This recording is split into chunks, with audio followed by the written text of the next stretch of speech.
2025 va être comme 2024, comme 2024 a été comme 2023 pour beaucoup de gens, comme 2023 a été comme 2022 et ainsi de suite.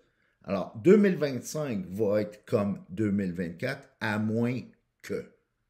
Parce que dans la nuit du 31 au 1er janvier, après le bye-bye, là, c'est pas parce qu'on a changé d'année, c'est pas parce que tu as enlevé sur le clou, là, sur le mur, ton calendrier 2024, puis là, tu l'as mis au recyclage pour installer le nouveau calendrier que tu t'étais procuré 2025. Il ne s'est pas passé de magie. Tout ça est une illusion parce que les mêmes mauvaises habitudes, si tu ne les changes pas, si tu n'en prends pas conscience, les mêmes mauvaises routines, les mêmes angles morts sont encore là. Alors, si tu veux obtenir quelque chose que tu n'as pas encore, si tu veux une nouvelle année, si tu veux des nouveaux résultats, tu dois faire des choses que tu n'as pas fait encore. D'où l'importance de se fixer des standards beaucoup plus que des objectifs. Les objectifs, c'est correct. Je ne suis pas en train de te dire de ne pas le faire. Sauf que tant qu'à te fixer des objectifs, fais en sorte que ton futur détermine ton présent, c'est-à-dire ton fameux plan de 20 ans, basé sur ton why, basé sur tes valeurs fondamentales, basé sur la meilleure version de toi-même. Et ça va faire en sorte que tu vas pouvoir te fixer des standards, beaucoup plus que des objectifs, parce que c'est tes standards qui vont te permettre de réaliser tes rêves, tes objectifs, la meilleure version de toi-même.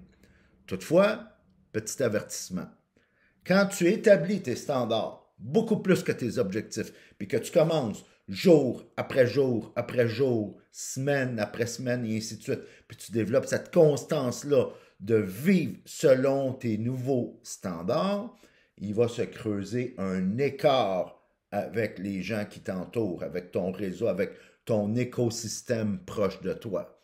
Prépare-toi à ça. Tu vas fort probablement avoir des frustrations parce que c'est pas tout le monde autour de toi qui ont les mêmes standards. C'est normal. Tu vas devoir aussi te désensibiliser de la dépendance à l'approbation. De toute façon, comme entrepreneur, comme intrapreneur, tu veux atteindre les sommets, tu veux atteindre ta liberté financière, tu veux atteindre ta destinée, la meilleure version de toi-même, prépare-toi à dire non.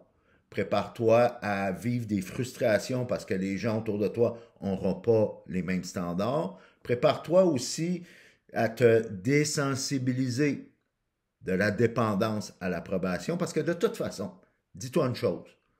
Pourquoi tu chercherais à plaire ou à dépendre de l'approbation de façon consciente ou inconsciente de gens qui ne viendraient même pas à tes funérailles? Je te laisse là-dessus. Pense-y. Les standards beaucoup plus importants que les objectifs, c'est ce qui va te permettre de réaliser ton plein potentiel.